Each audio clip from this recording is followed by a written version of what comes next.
I still remember the sound of my own name echoing inside that courtroom. It did not sound like it belonged to me anymore.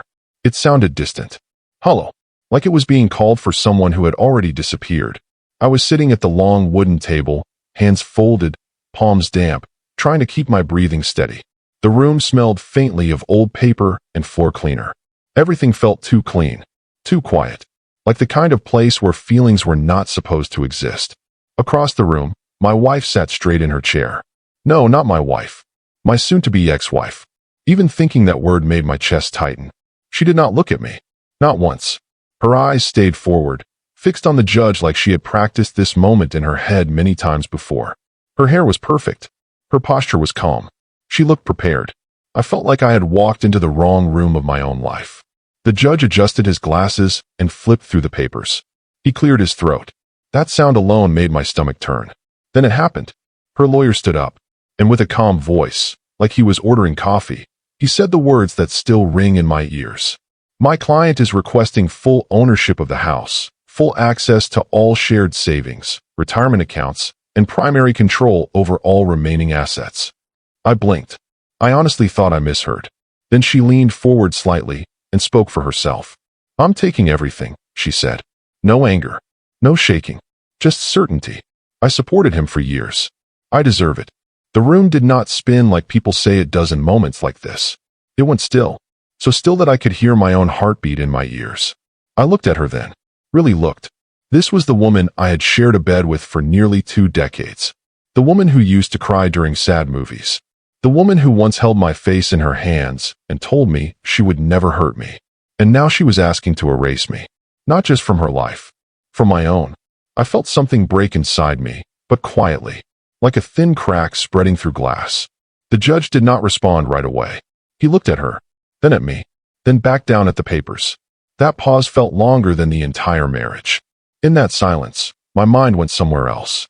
Somewhere far away from that courtroom. Back to the beginning. Back to who we used to be. Because I kept thinking the same question over and over. How did we get here? How did love turn into a list of things to be taken? I want to tell you that I stood up for myself in that moment. That I spoke clearly. That I defended my life with strength and dignity. But the truth is, I could barely speak at all. My mouth was dry. My throat felt tight. When my lawyer whispered, "Do you want to respond?" all I could do was nod. I stood up slowly. My legs felt weak, like they might give out under me. "I just want what's fair," I said. That was it. Not a speech. Not a fight. Just 5 words. She did not look at me. The judge raised his hand gently, signaling for quiet. He leaned back in his chair and studied her for a long moment. And then he said something I did not expect. But before I tell you what he said, you need to understand the road that led us into that room. Because that moment did not start in court. It started years earlier. It started with love. With promises. With small choices that felt harmless at the time. And with silence. A lot of silence. I was not always a man sitting in a courtroom being told I could lose everything. Once, I was just a man trying to build a life. I met her when I was younger, when hope came easily and the future felt wide open. She had a laugh that filled a room and eyes that made you feel seen. When she spoke, she listened too. That mattered to me. It still does. We talked for hours back then. About nothing. About everything. About dreams we were not even sure we wanted yet. I was not rich. I was not powerful. But I was steady. I worked hard. I showed up. I believed that if you stayed loyal and kind, life would meet you halfway. She said she liked that about me. She said I made her feel safe. We built a life slowly. Brick by brick. Month by month. Year by year. We bought a small house that smelled like fresh paint and possibility. We filled it with furniture that did not match and memories that did. We argued sometimes. Of course we did. But nothing that felt dangerous. Nothing that felt final. At least not then. Somewhere along the way, I started giving more than I realized. I took extra shifts. I skipped trips. I said it's okay when it wasn't. I told myself that marriage meant compromise, and compromise meant sacrifice. And sacrifice meant love. I did not notice when my voice got quieter. I did not notice when my needs stopped being part of the conversation. I did not notice when we slowly turned into me and you. Looking back now, the signs were there. But hindsight is a cruel teacher. Years passed like this. Quietly. Slowly. Until one day, she told me she was unhappy. Not angry. Just unhappy. That word felt heavier than yelling ever could. I asked her what she needed. I asked her what I could fix. I asked her to talk to me. She said she needed space. Then more space. Then time.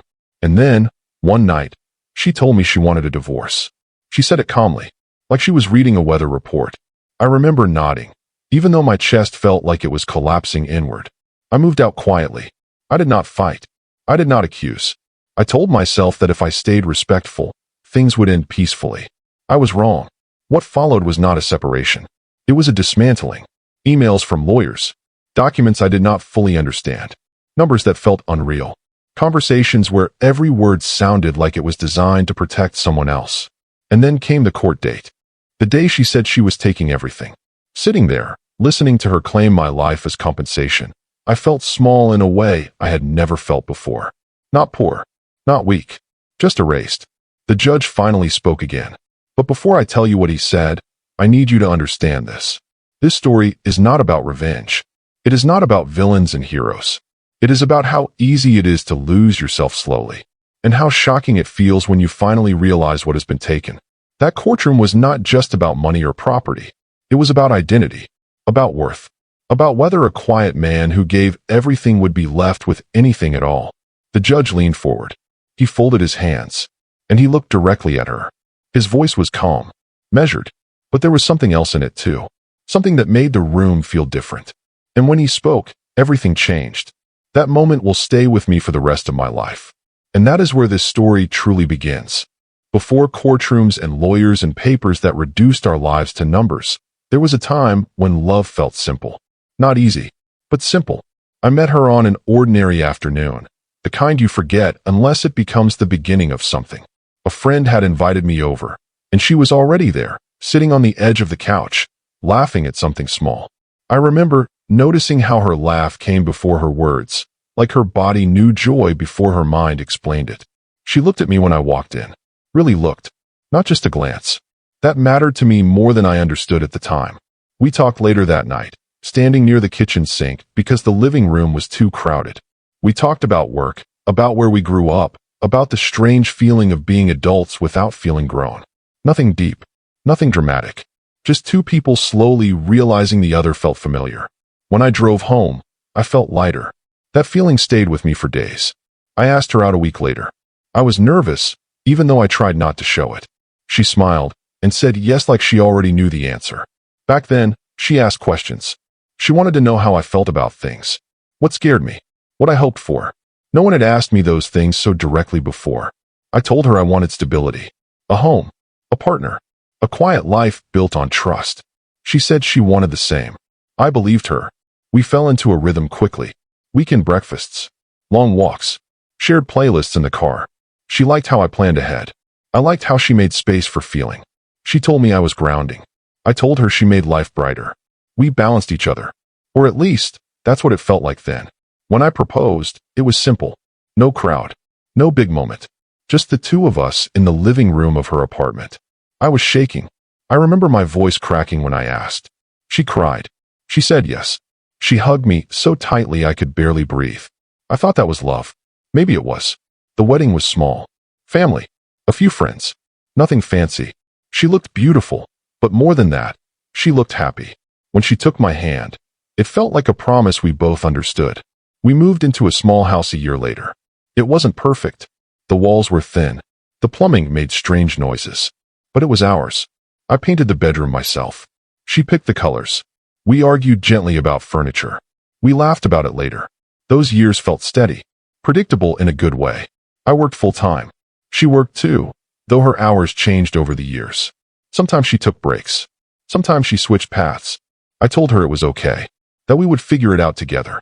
And we did. Or at least, I did everything I could to make sure we did. I took pride in being reliable. I paid the bills on time. I fixed things when they broke. I showed up when she needed me. When she was tired, I listened. When she was frustrated, I stayed calm. I learned early on that peace mattered more than being right. So I let things go. Small things at first. If she forgot something important to me, I told myself it didn't matter. If she dismissed an idea I had, I shrugged it off. If she made a decision without asking me, I told myself marriage meant trust. I didn't realize how often I was stepping back. I thought I was being supportive. Looking back now, I can see the pattern forming. But at the time, it felt like love. Years passed. The house filled with routine. Mornings became quiet. Nights became predictable. We talked less, but I told myself that was normal. Comfortable. She started changing in ways I didn't fully understand. She became sharper with her words. More distant. Less patient. When I asked if something was wrong, she said she was just tired. Or stressed. Or thinking. I accepted those answers because I didn't want to push. I thought giving space was kindness.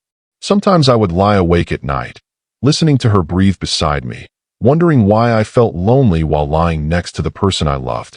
But I never said it out loud. I was raised to believe that men endure quietly, that stability is built by holding things in. So I held everything in. She began talking more about what she had given up, her career pauses, her sacrifices, her support of my work. I listened. I apologized. I thanked her. I tried to make up for it. I never argued back. I didn't realize that by never pushing back, I was slowly disappearing. The first time she said she felt unfulfilled, it scared me. I asked what I could do. She said she didn't know. That answer followed us for years. I tried harder. I planned trips. I made changes. I adjusted my schedule. I gave more time, more energy, more attention. Nothing seemed to fill the space that had opened inside her. And I started to feel like I was always one step behind, trying to fix something I couldn't see. I still loved her. That never changed. But love started to feel like effort instead of connection. I didn't notice when she stopped sharing her thoughts with me. I didn't notice when conversations became surface level. I didn't notice when her phone became something she guarded. I told myself I was imagining things, because the truth felt too heavy to carry. One evening, I asked her if she was happy. She paused. That pause told me everything. I don't know, she said. Those words cut deeper than anger ever could. I suggested counseling. She said, maybe later. Later never came. Instead, distance did. We became polite roommates who shared history. I kept believing that if I stayed patient, things would turn around. That love, if protected long enough, would heal itself. But love needs honesty. And we had stopped being honest a long time ago. I see that now. Back then, I only knew that something precious was slipping through my fingers, and I didn't know how to hold it tighter without breaking it. The day she told me she wanted a divorce, she didn't cry. She said it like a decision already made. I need to find myself, she said. I nodded. I always nodded. I didn't know that nodding would lead me to a courtroom where she would say she was taking everything. At the time, I still believed we would end things kindly. I believed the years we shared meant something. I believed love left a trace that couldn't be erased. I was wrong, and that realization would come later. Much later. The day she asked for a divorce did not feel dramatic. That is what made it terrifying. There was no shouting, no tears, no slammed doors, just a quiet sentence spoken over dinner, like she was mentioning something that needed to be done. I think we should separate. She said it gently, almost carefully, as if she was worried the words might break if she pushed them too hard. I remember looking at my plate. The food had gone cold. I hadn't realized how long I had been staring at it. I asked her why. She sighed. Not angrily. Just tired. I don't feel like myself anymore, she said. I feel like I've been living someone else's life. I wanted to tell her that her life was our life. That nothing had been forced. That every choice we made together. But the words stayed inside me. I asked if we could work on it. Counseling. Time apart. Anything. She shook her head slowly. I've already tried, she said. That sentence confused me. Tried when? Tried how? But I didn't ask. I didn't want to push her into a corner. I was still trying to protect her feelings, even as she was dismantling our life. She moved out a month later. Not far. Just enough to feel separate. I helped her pack. That is something I don't tell people often. I folded clothes that had once felt like home. I wrapped dishes we had chosen together. I carried boxes to the car while she thanked me quietly. It felt unreal. Like I was helping a stranger leave my house. When the door closed behind her that night, the silence felt heavy. Not peaceful. Empty. I sat on the couch and stared at the wall. I don't know how long I stayed there. Hours, maybe. The house no longer felt like a home. It felt like evidence. We agreed to be amicable. That word came up a lot. Amicable. Respectful. Fair. I believed in those words. I thought if we treated each other kindly, the ending would be gentle. She told me she wanted things to be fair too. I believed her. We started communicating through short messages. Practical things. Logistics. No emotions. That distance made it easier to survive day to day, but it also made it easier for things to change without me noticing. I didn't realize she had already spoken to a lawyer. I didn't realize she was documenting everything. I didn't realize how quickly love can turn into strategy. The first email from her attorney arrived on a Tuesday morning. I was at work. I remember because I had just poured myself coffee when my phone buzzed. The subject line made my stomach drop. I read it 3 times before it made sense. She was requesting a full financial disclosure. That seemed reasonable. Then I read further. She was claiming that she had sacrificed her career to support mine, that she had been financially dependent, that she had carried the emotional weight of the marriage alone. It was like reading a story about someone else. I wasn't angry. I was confused. I called her. She didn't answer. I sent a message asking if we could talk. She replied hours later. My lawyer says we should keep communication limited. That was the first time I felt fear. Not heartbreak. Fear. I hired my own lawyer after that. A quiet man who spoke carefully and didn't promise much. He told me to gather documents. Bank statements. Pay stubs. Retirement accounts. He told me to prepare for negotiation. I told him I didn't want to fight. He nodded like he had heard that sentence many times before. The months that followed were strange. We lived separate lives, but our past was being dissected in emails and legal language. She stopped speaking to me directly. Everything went through lawyers. Our marriage, reduced to bullet points. I started to see a different side of her. Not cruel. Determined. She framed every moment as a sacrifice she had made for me. Every compromise as something she had been forced into. There was no room for my perspective. I started doubting my own memory. Had I been selfish? Had I missed something obvious? That self-doubt became constant. Friends told me to stand up for myself. To fight back. I didn't know how. Fighting felt like betrayal. I was still grieving the woman I loved. I still believed she would soften. That once emotions settled, fairness would return. I was wrong. During mediation, she sat across from me with the same calm expression I would later see in court. She barely spoke. Her lawyer did most of the talking. They asked for more than I expected. The house. The savings. A significant portion of my retirement. I asked why. She supported you, her lawyer said. I wanted to say that support went both ways. But again, I stayed quiet. Silence had become my habit. The mediator asked if I agreed. I said I needed time. That was the first time I said no to something she wanted. She looked at me then. Just for a moment. There was no warmth in her eyes. Only resolve. That look stayed with me. The separation became heavier after that. Less polite. More formal. Court dates were scheduled. Statements were filed. And slowly, I began to understand something painful. This was no longer about ending a marriage.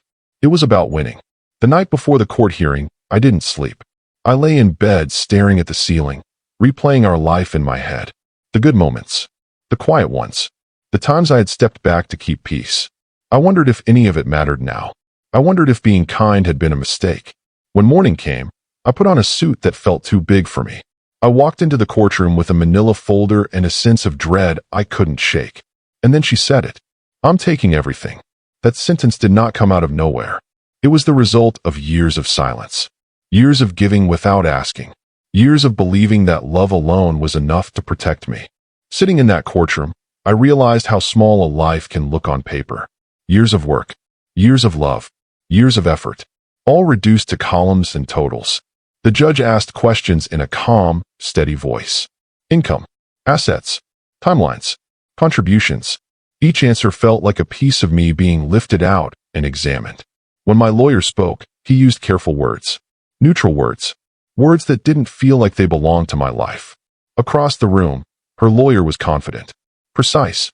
Prepared. She sat there, hands folded, nodding slightly when he spoke. She looked like someone who had already made peace with the outcome. I had not. The house we bought together was discussed like a chess piece. Square footage. Market value. Equity. That house had been my safe place. The place I learned how to be a husband. The place where I walked the floors late at night when I couldn't sleep. Now it was just a number. My retirement account came next. Years of saving. Years of planning for a future that no longer existed. They talked about it like it was already gone. I felt my chest tighten.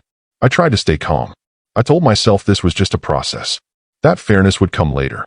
But with every sentence, it felt like the ground beneath me was eroding. She didn't acknowledge me.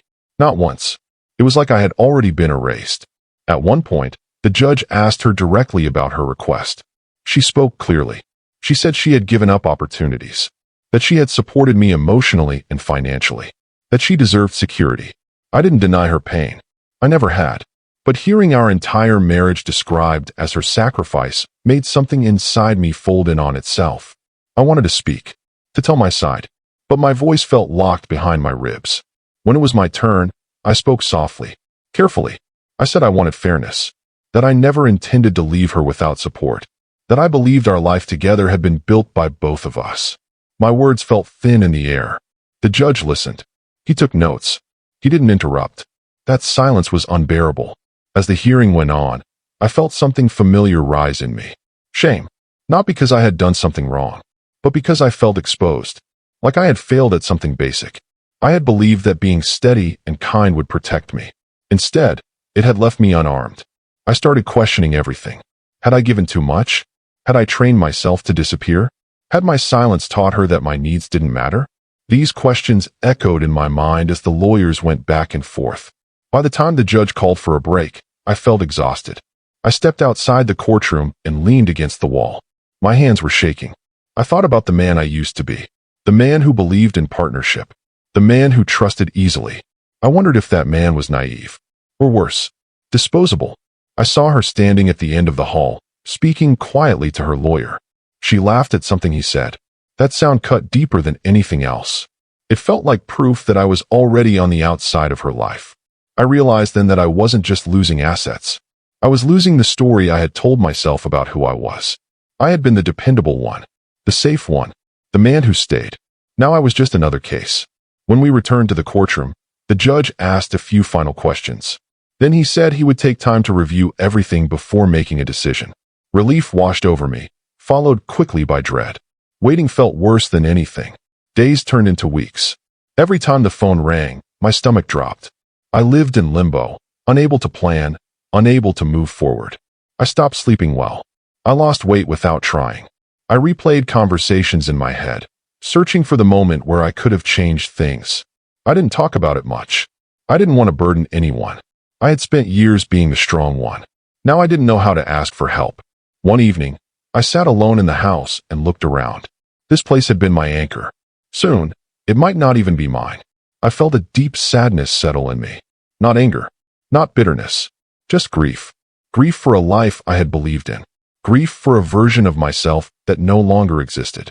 I realized that I had been living my life quietly for so long that when someone finally tried to take everything, I didn't know how to say stop. That realization hurt more than the legal battle. It made me question my own worth. Waiting is a strange kind of pain. There is no action, no release.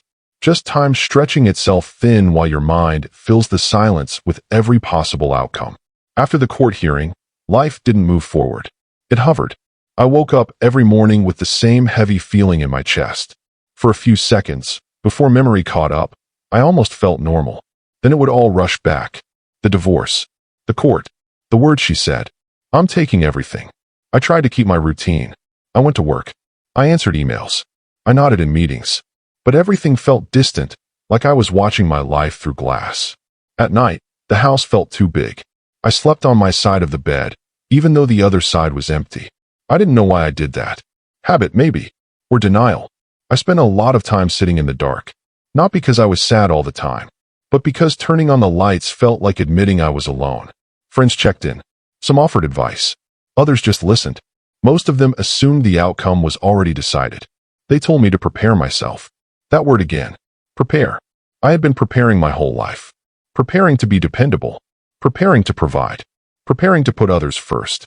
No one had ever prepared me to be discarded. I started questioning my memories. I replayed arguments, trying to hear them from her perspective. I searched for moments where I had failed without noticing. Some nights, I convinced myself she was right. That I had taken more than I gave. That this was my punishment. Other nights, I felt a quiet resentment rise, followed quickly by guilt. I wasn't used to feeling angry. It scared me. I didn't know where to put that feeling, so I pushed it down. The waiting dragged on. Weeks passed without word. Every envelope in the mail felt like a threat. Every unknown number made my heart race. I stopped making plans. I didn't know what I would have, or where I would be, or what my future looked like. The uncertainty seeped into everything. I began to feel smaller, like my existence depended on someone else's decision. One afternoon, I found myself standing in the hallway, staring at the walls. I realized I had stopped seeing the house as a home. It felt temporary, like I didn't belong there anymore. That thought broke something open in me. I sat on the floor and cried. Not loud, not dramatic, just quiet tears that surprised me with how long they lasted.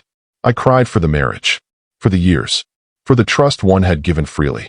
But mostly, I cried for myself, for the man who believed being good would be enough, for the man who thought love was protection.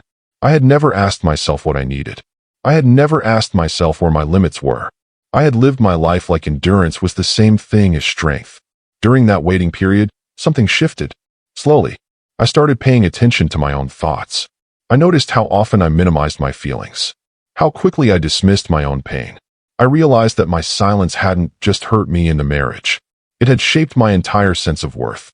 I had learned to disappear long before she asked me to. One night, I opened a notebook and started writing. Not about the divorce. About me. What I liked. What I wanted. What I feared. The page stayed blank for a long time. That scared me more than anything else. I didn't know who I was without being someone's support system. That realization made the waiting feel heavier. Because now I wasn't just waiting for a judge's decision. I was waiting to find myself. The call finally came on a Thursday afternoon. My lawyer's number lit up my phone. I let it ring once. Twice. I didn't feel ready. But I answered. He told me the judge had reviewed everything. There would be a final hearing. A ruling. Soon. I hung up and sat in silence.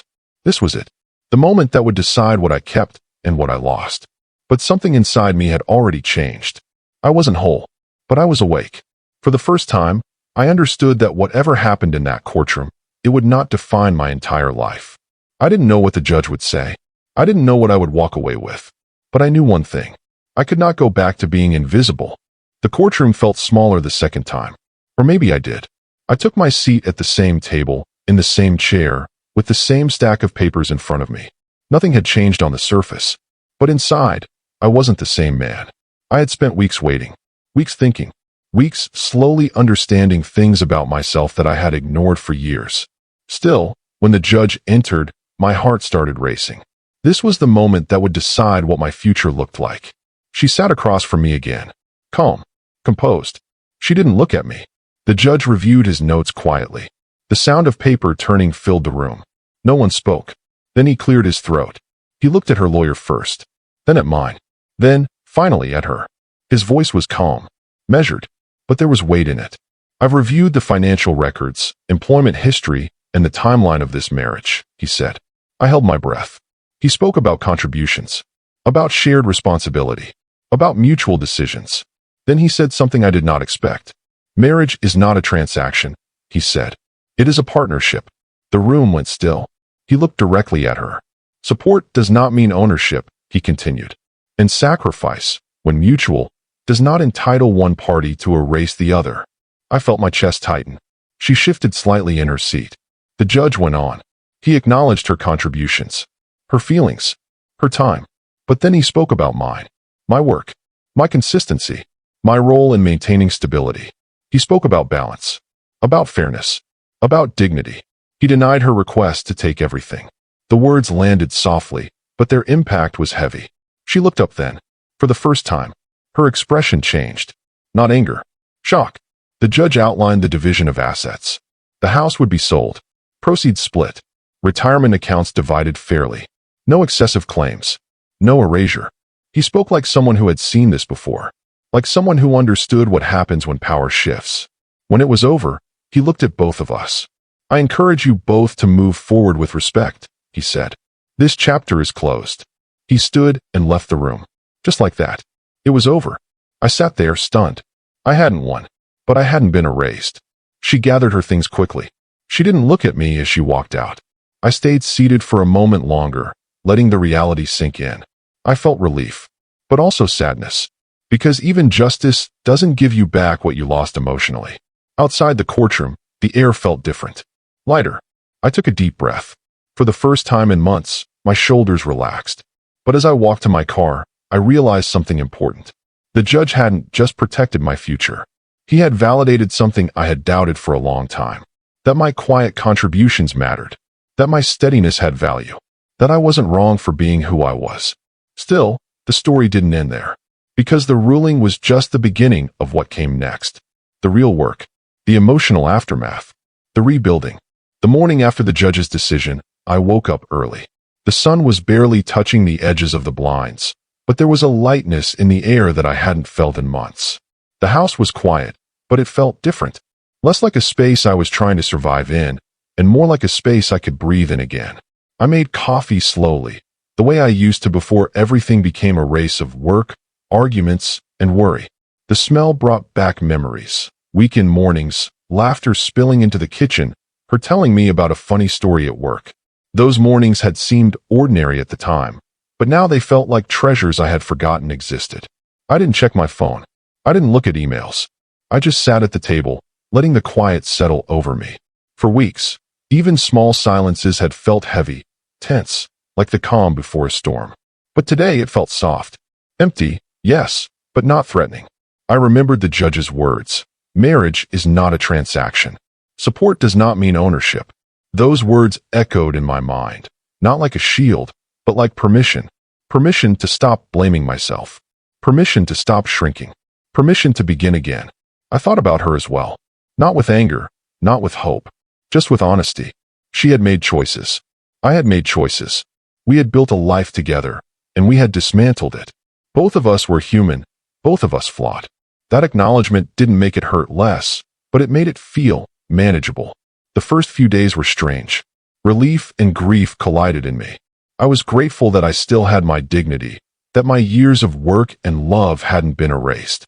But I was also grieving the ending of something I had believed in completely. That combination left me tired, but in a different way. Not desperate, not broken, just human. I walked through the house, room by room, noticing things I hadn't in months. The creak in the stairs, the light patterns on the wall, the small cracks in the ceiling I had promised myself I'd fix. I realized I had been so focused on holding everything together that I had stopped noticing my own surroundings. Life had been happening around me, and I hadn't been fully present. I decided to take a small step that day. I pulled out an old notebook, the one I had started during the waiting period, and began to write. Not about her, not about the divorce, about me, about what I wanted, what I feared, what I hoped to rebuild. The words came slowly at first, hesitant, shaky, but each sentence felt like a small act of reclaiming myself.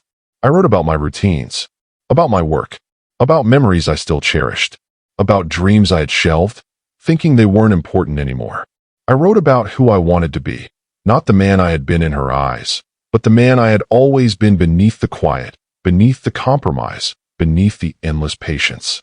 By the end of the day, I realized something profound. Healing wasn't about rushing forward. It wasn't about pretending the past didn't hurt. It was about acknowledging it fully, and then letting it sit beside me, not on top of me. The nights were harder. The quiet became louder when I was alone. I'd lie awake and replay years of small regrets. Things I could have said, things I should have noticed. But slowly, the sting of those thoughts began to dull. I started reminding myself that I had done my best with what I knew at the time. That even in my silence, there had been love. I began taking small walks in the neighborhood. The rhythm of walking helped me think, helped me breathe. I noticed neighbors tending to their gardens, children playing in the distance, and the slow, ordinary flow of life. It reminded me that the world was moving on, and that I would too, in my own time. I didn't call her. I didn't reach out. I didn't need to. There was no need for confrontation or closure. The judge had already given a kind of closure that words never could. The rest was mine to process. And for the first time in months, I felt a flicker of hope. Not loud, not blazing. Just a small, quiet sense that maybe I could start again. Maybe I could be myself again. The days blurred together, each one quietly teaching me something new about myself. I realized that most of my life had been spent caring for others, solving problems, smoothing conflicts, and stepping back when I wanted to step forward. Now, with the divorce finalized, I had space to notice what I had been missing all along, myself. At first, that was terrifying. I would sit in the living room in the evening, the hum of the refrigerator the only sound, and wonder, who am I if I'm not defined by what I do for her, by what I gave up for us, by what I sacrificed silently? Some nights, Loneliness pressed on me so heavily that it felt physical, like a weight on my chest. I tried to ignore it at first. I filled my time with work, errands, even house repairs I had been putting off for months. I thought staying busy would make it go away. It didn't. So slowly, I started sitting with it. I allowed myself to feel the emptiness, to name the sadness, to admit that I had lost a life I loved and that it hurt. That grief was normal, that it was human. I began writing in the notebook daily, not as a record of pain, but as a conversation with myself. Some mornings, I wrote about dreams I had abandoned. Some evenings, I wrote about regrets. Other times, I wrote about what I noticed around me, the pattern of sunlight through the blinds, the way the wind rustled the trees outside, the sound of a neighbor's dog barking far away. Those observations, small and seemingly mundane, reminded me that life continued, that I continued, that even when love ends, there is still a world worth noticing. I started small routines to reclaim my sense of self. Mornings began with stretching and coffee, reading a few pages of a book I had ignored for years. Evenings included a walk around the neighborhood, breathing in the cold air, noticing the shift of seasons. Simple acts, but they made me feel anchored. I also began noticing the internal patterns that had shaped my marriage. How I had always been the one to give in. How I had quieted my own needs in order to keep the peace. How I had assumed love would protect me, instead of standing up for myself when it mattered. This reflection was painful, but necessary. I realized that my quiet endurance had been both a strength and a weakness. It had kept our life together when things were rough, but it had also made me invisible in ways I hadn't noticed. In letting her needs dominate the narrative of our marriage, I had let my own voice grow fainter. Now, I had to reclaim it. I started talking to friends more openly, not about her, not about the divorce, but about me. I shared fears I had never voiced. I admitted the doubts I carried.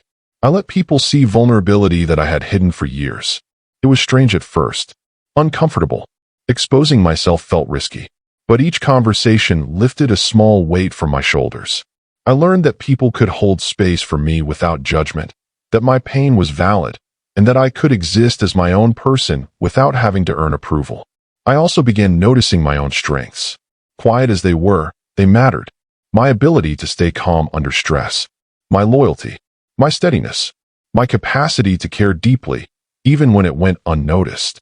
These were not failures. They were the foundation I could rebuild from. One evening, I went back to the house we had shared. It was empty now, echoes of our life still lingering in corners and walls. I walked slowly through each room, touching surfaces, smelling the faint traces of the past. I let myself remember, not to cling, not to mourn endlessly, but to acknowledge that life had been lived, that love had existed, that memories, even when painful, were proof of connection, proof that I had experienced depth. I realized that healing wasn't about forgetting her. It wasn't about erasing the past or pretending the pain didn't exist. Healing was about making peace with it, about letting the memories coexist with the life I was beginning to reclaim. Some nights, I still felt a heavy ache. Some mornings, I woke up longing for what was gone. But slowly, imperceptibly, that ache softened. The longing became a quiet reminder that life moves forward, and that I could too. I started envisioning a future where I could be fully present for myself, where I could pursue things I had neglected, where I could build relationships and experiences that didn't demand self-erasure. For the first time in a long time, I felt that I could live a life that was mine, and not just a reflection of someone else's expectations.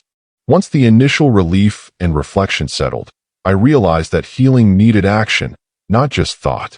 It wasn't enough to understand my feelings or write them down. It was time to begin living again. Not to replace what was lost, but to build something new from the pieces that remained. I started small. The first step was routines I had neglected. Morning walks turned into longer strolls, sometimes taking paths I had never walked before. I noticed things that had escaped my attention for years: the color of the leaves, the way birds paused mid-flight, the rhythm of my own footsteps. These small observations, mundane as they seemed, became grounding points. Each one reminded me that the world continued, and that I had a place in it. I picked up old hobbies I had shelved. Reading had always been a quiet escape, so I returned to books I loved but had forgotten existed. Slowly, I explored new interests as well. Photography, for instance, had always intrigued me. I bought a simple camera and started taking pictures of things I found beautiful or meaningful. Shadows on the wall, sunlight through trees, a child's laughter caught mid-step. These images became markers of presence, proof that I could engage with the world on my own terms. Work, too, became different. I had always been diligent, but now I approached it with intention. I asked myself, what am I doing because I have to? And what am I doing because it feeds me? I started taking on projects that genuinely interested me, rather than just the ones that seemed safe or expected. Social connections, which I had neglected during the tension of marriage and separation, slowly returned. I reconnected with friends who had drifted, shared meals with colleagues I respected, and even began to meet new people in small, low-pressure ways. These interactions were hesitant at first. Vulnerability felt foreign. But each successful exchange reinforced a small truth. I could exist in the world without shrinking. One of the hardest lessons was learning to enjoy my own company. I had spent decades measuring my worth by how I served others, by how I maintained peace, by how I accommodated needs that weren't mine. Now, sitting alone with coffee in hand, reading a book, or walking in the park, I realized I could derive value and satisfaction from my own presence. I didn't need permission to exist fully. I didn't need approval to take up space. I also began to process the emotional weight of my marriage. For a long time, I had carried guilt. Guilt for staying silent. Guilt for trying to protect her feelings. Guilt for not being enough in her eyes. Through reflection, I slowly realized that many of these feelings were misplaced. Love had limits. Sacrifice didn't demand self-erasure. Loyalty didn't mean submission. And kindness didn't mean losing myself. Understanding this reframed my past, not as a failure, but as a chapter filled with lessons I could carry forward. I started setting boundaries, even with myself. I learned to say no, not harshly, not aggressively, but firmly. No to thoughts that dragged me into blame. No to expectations that weren't mine, and no to returning to patterns that had caused harm. Each no felt like a quiet reclaiming of space I had unknowingly given away. During this time, I discovered that healing isn't linear. Some mornings I woke up feeling strong and capable. Others, grief returned like a wave. But each wave passed more quickly, and each strength lasted a little longer. I began to trust that even in discomfort, I was moving forward. I also found joy in small things again. Cooking became a form of meditation. Music became more than background noise. It was a companion. I laughed, genuinely, sometimes unexpectedly, at things that had previously seemed trivial. I began to allow myself to care about comfort and happiness without guilt, which felt revolutionary. An unexpected side effect of these changes was perspective. I began to view my past marriage not only with pain, but with clarity. I could see her and me both as humans, flawed, but doing the best we knew how. I didn't need to vilify or idealize. I could hold the truth. Love existed, mistakes existed, and now, a life beyond that was possible. By the end of this period, I had started to rebuild a sense of self that was independent of anyone else's judgment. I wasn't whole yet, not fully, but I was awake, present, engaged with my own life. After weeks of reflection, rebuilding, and small daily rituals, I began to notice a subtle shift in myself. The heavy weight of grief was still there at times, but it no longer defined me. Instead, it had become a quiet companion, reminding me of what I had endured, what I had learned, and what I was capable of carrying forward. I started to see patterns in my life that I hadn't acknowledged before. How often I had prioritized others to the point of invisibility. How I had assumed kindness and patience would guarantee safety. How silence, while protective, could also be dangerous. Recognizing these truths was painful, but liberating. I didn't have to repeat them. I could act differently now. I also realized the value of my own steadiness, the very thing that had felt overlooked in the courtroom. My quiet endurance, my reliability, my ability to show up consistently, these weren't weaknesses. They were strengths.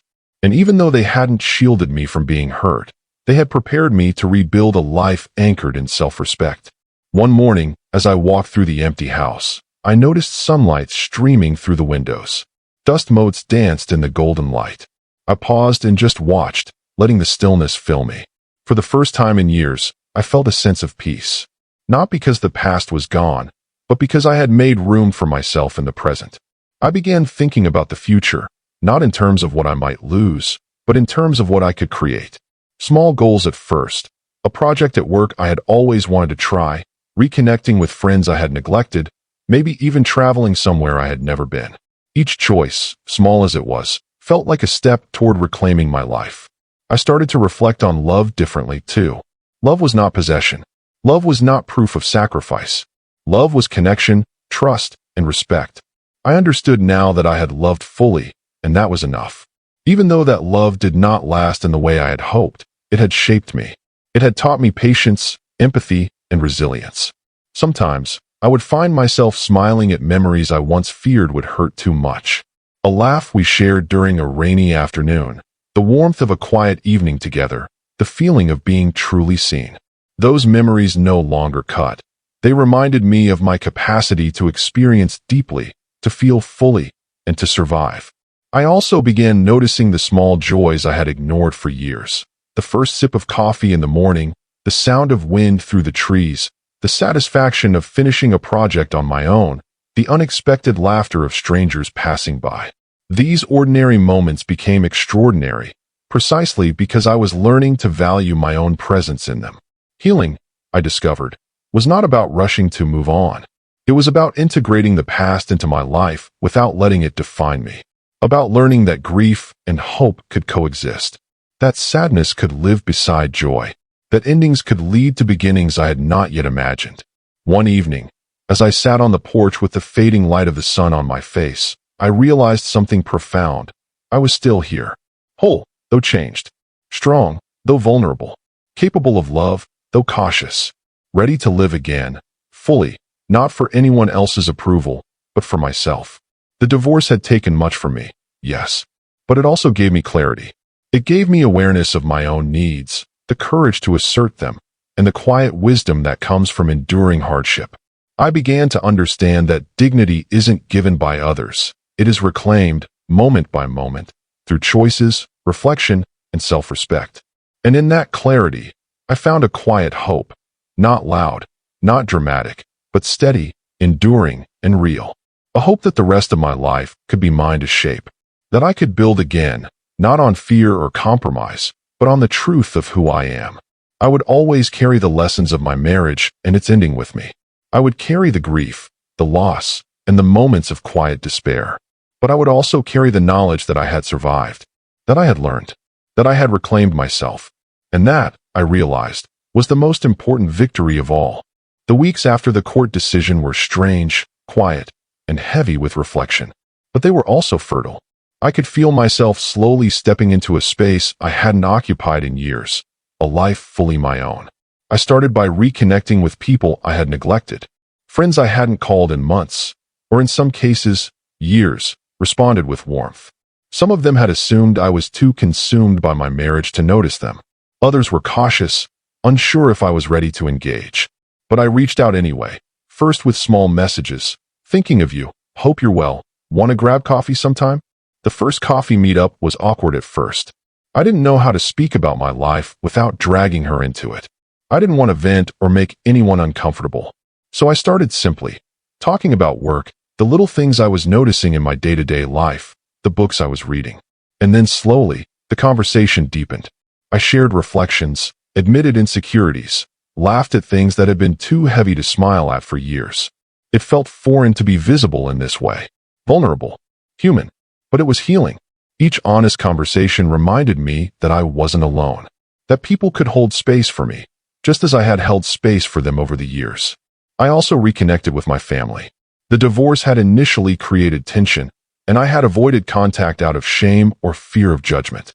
But slowly, I realized that they hadn't abandoned me. They had been waiting quietly, unsure how to reach me. I started by calling my father. A short conversation at first, then longer conversations, sharing stories, laughing at memories I had forgotten.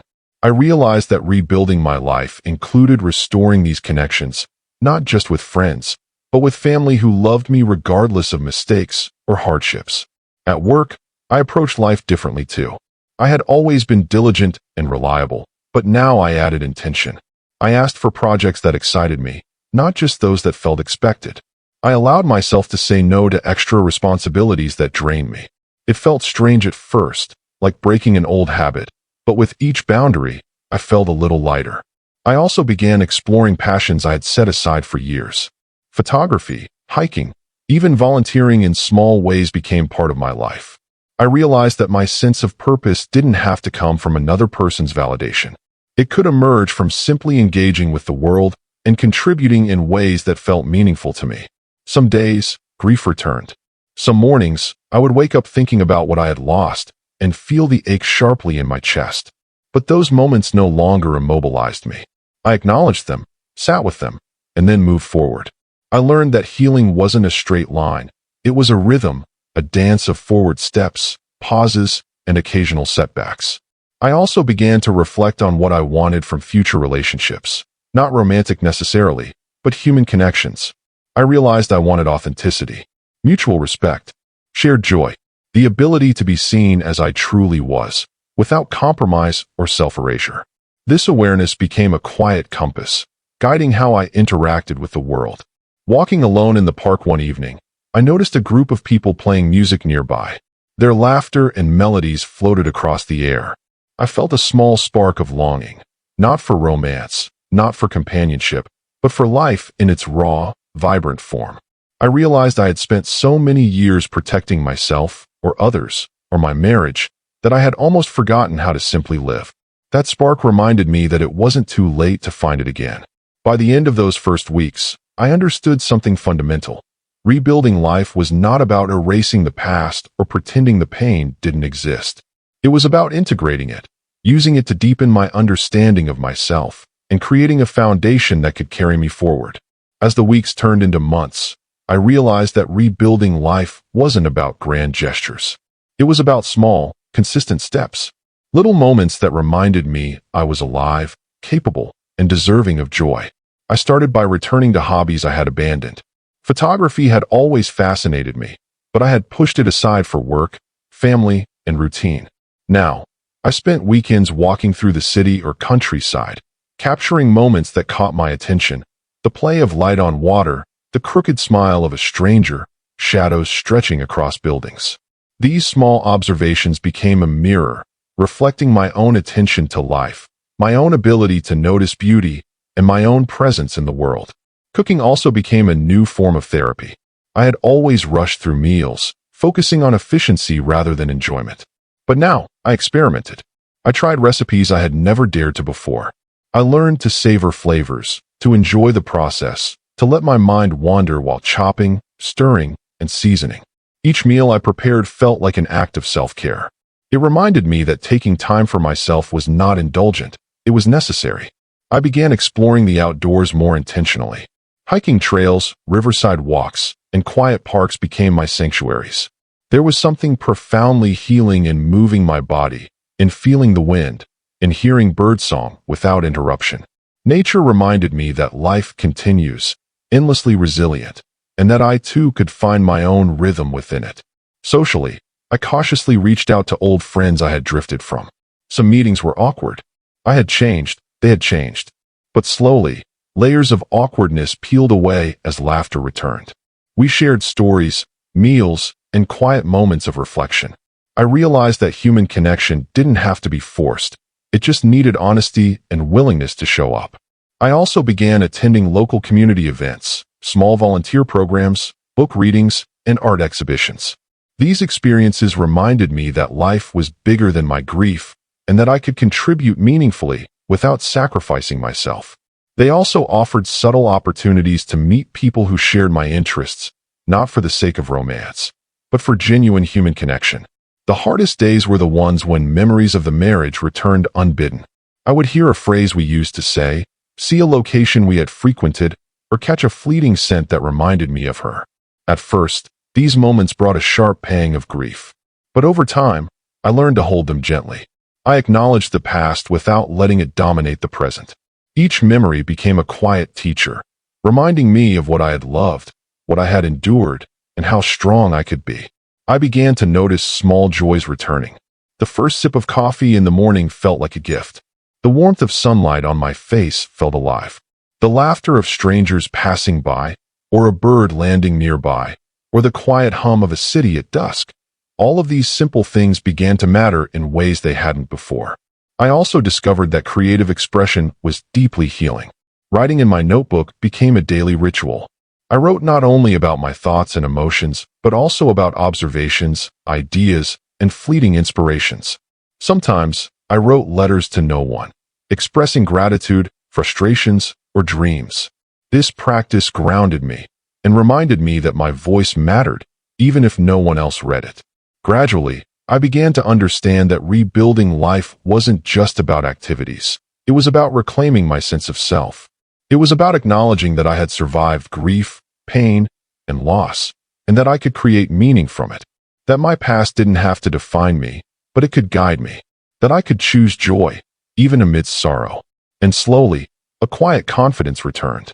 Not the arrogance of certainty, but the steady assurance that I could navigate life on my own terms. That I could care deeply without losing myself. That I could love again, not recklessly, but with awareness. That I could live fully, intentionally, and authentically. By the end of this period, I realized that my life had shifted in ways I hadn't anticipated. It was quieter, yes, but it was richer.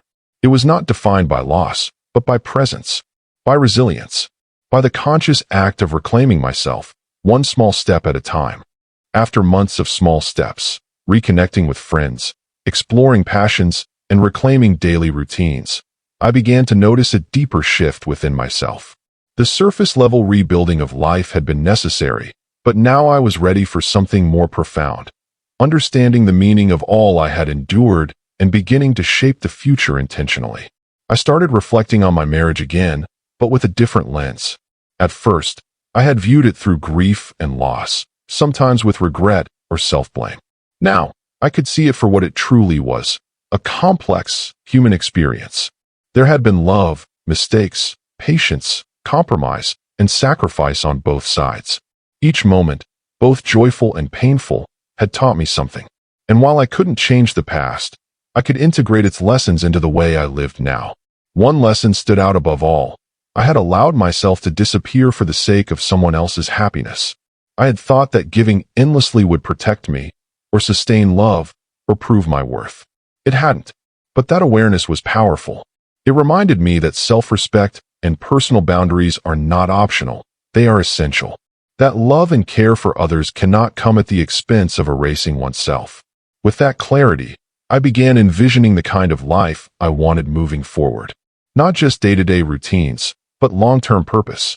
I started thinking about goals I had set aside years ago, learning new skills, pursuing professional growth in directions that excited me, traveling to places I had always dreamed of, and cultivating meaningful relationships built on authenticity. I also thought about service, about contributing beyond myself. I began volunteering regularly, helping in local programs, mentoring younger colleagues, and even offering my time to community projects. Each act, though small, reinforced a sense of belonging and purpose. It reminded me that life could be meaningful, even after loss. That giving didn't require sacrifice of self. Romantic relationships were not a focus yet.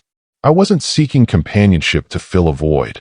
I had spent enough time understanding that void needed acknowledgement, not replacement. But I was open to the idea of connection, with eyes wide open, knowing my own value and limits. I wanted mutual respect, shared joy, and true partnership. Anything else would be a compromise I had learned I couldn't afford. During this time, I also nurtured the quiet joys that had resurfaced. Mornings with coffee and a book, evenings watching sunsets, music that stirred emotions long buried, conversations with friends that were honest and unfiltered. These moments, simple as they seemed, were proof that life was still rich, vibrant, and full of possibility. I realized that healing had transformed into strength, not the loud, visible kind that people notice, but the deep, steady kind that shapes your choices and the way you carry yourself. I had survived grief, fear, and loss. I had reclaimed my voice, my presence, and my autonomy. I was not only surviving, I was living. I also reflected on forgiveness, not necessarily of her, but of myself. I had carried guilt and shame for years, believing I could have done things differently, loved differently, or fought harder. But now, I understood that I had acted as best as I could with the knowledge and resources I had at the time. Forgiving myself became a quiet act of liberation. And finally, I began to imagine a future that felt hopeful. A life built not on fear of loss or expectation of others, but on presence, authenticity, and self-respect. I could pursue dreams. I could nurture relationships. I could enjoy solitude without feeling lonely. I could love without erasing myself. The journey wasn't over. Life never stops testing you, challenging you, or reshaping your path. But I had learned a vital truth. The power to define my life rested in my own hands. Not the court, not my past, not anyone else. Mine. Sitting quietly on my porch one evening, I looked at the horizon. The sun was dipping low, painting the sky with soft oranges and purples.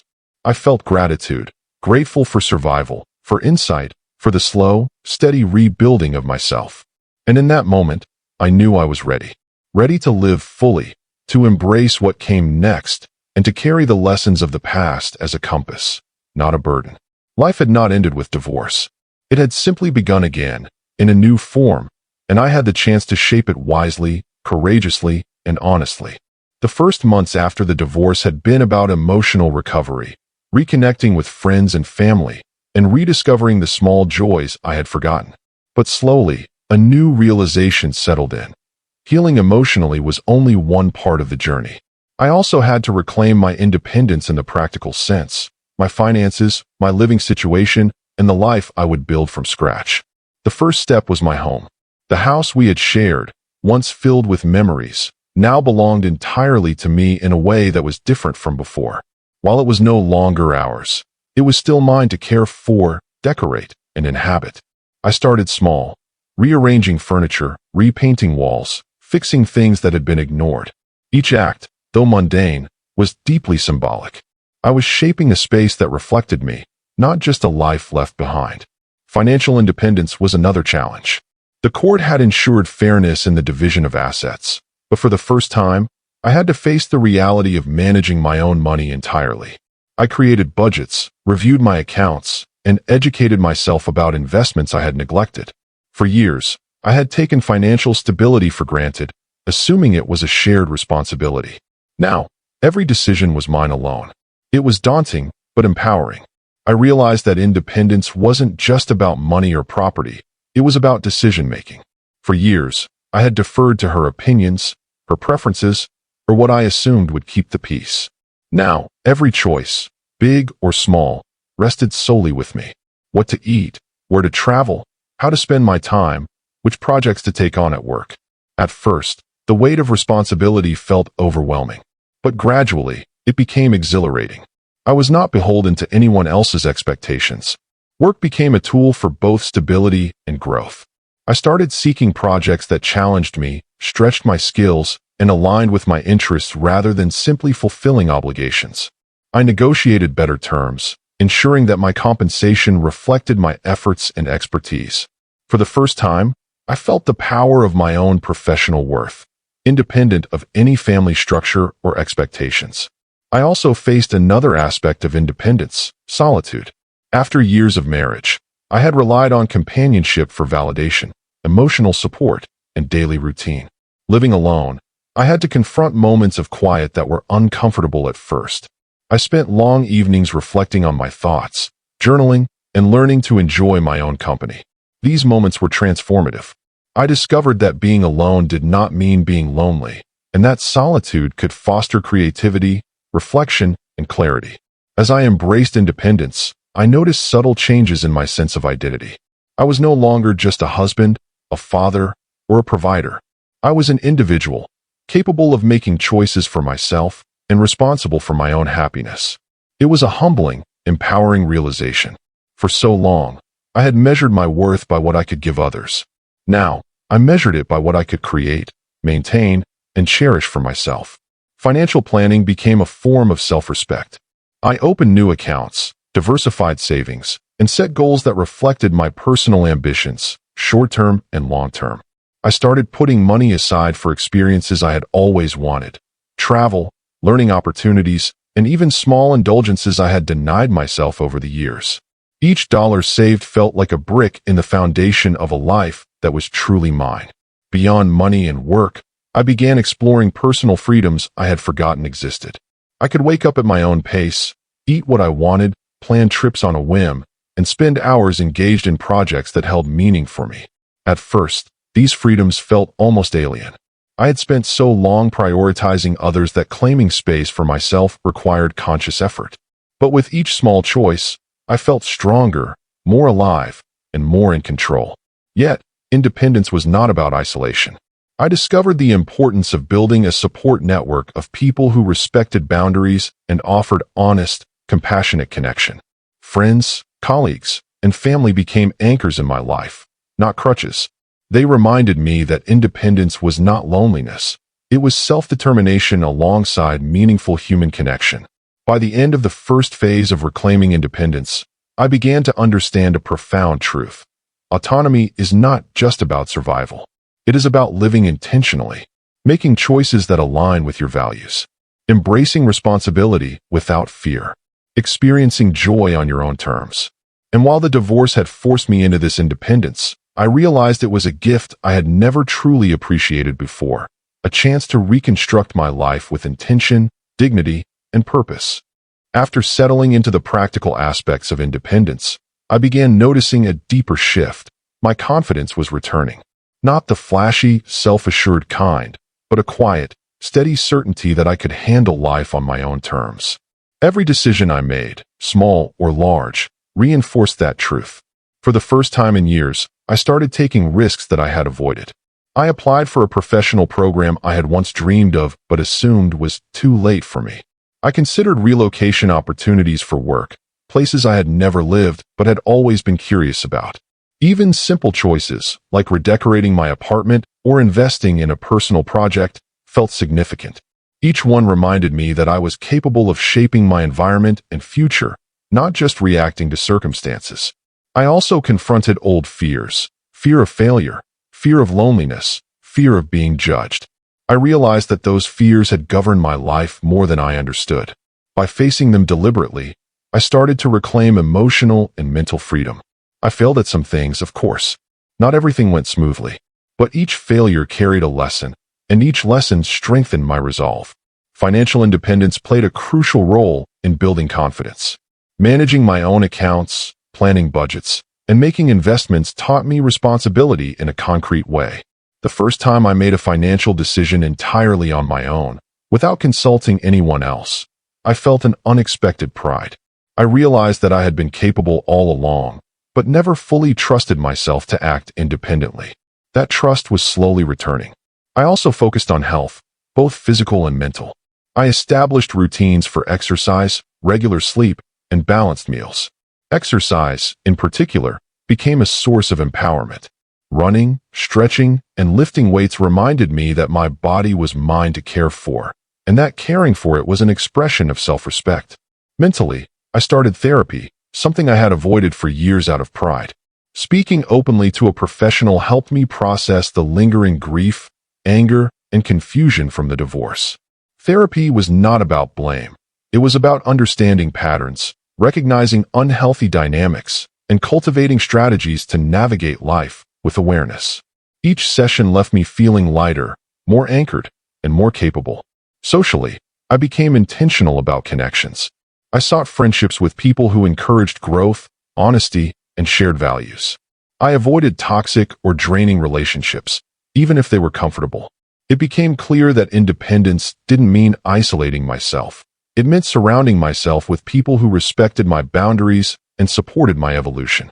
I also discovered the joy of self-guided learning. I took online courses, read extensively, and explored topics that had always interested me but were previously sidelined. Each new skill or piece of knowledge reinforced the sense that I was capable, adaptable, and still growing. I realized that life was not over after divorce. It was a second chapter, full of potential for exploration and fulfillment. Through all of this, I noticed subtle internal changes. I no longer doubted my ability to stand alone. I no longer measured my worth by others' approval. I was more assertive, more decisive, and more present. Even moments of loneliness became manageable. They were reminders of independence, not deficiencies. One evening, I reflected on how far I had come. The man who had sat in silence, waiting for the court's decision, was gone. In his place was someone aware of his value, someone capable of building a life on his own terms, someone unafraid to pursue joy, connection, and purpose. I realized that the divorce had not destroyed me. It had catalyzed growth I might never have experienced otherwise. By the end of this phase, I was not just surviving. I was thriving quietly, steadily, and with purpose. Independence was no longer intimidating. It was empowering. And as I looked ahead, I understood that the next step was to align this independence with a meaningful life, one that reflected not only my needs, but my aspirations, values, and the lessons I had learned from the past. As months turned into a year, I began to notice the quiet power of fully owning my life. Independence was no longer a goal. It had become a state of being.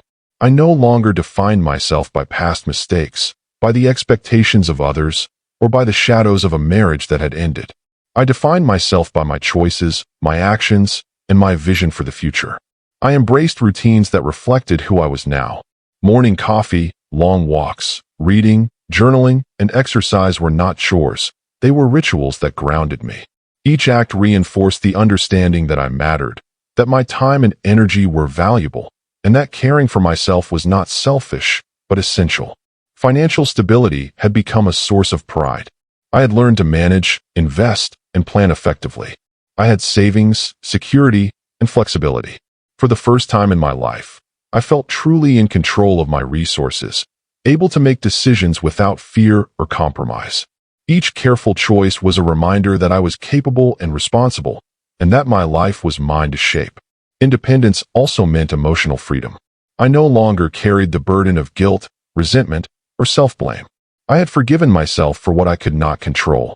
I had accepted that the past was immutable, and that my energy was better spent creating the life I wanted. Emotional freedom was not absence of feeling. It was mastery over how I responded to it. With this freedom, I began pursuing deeper purpose.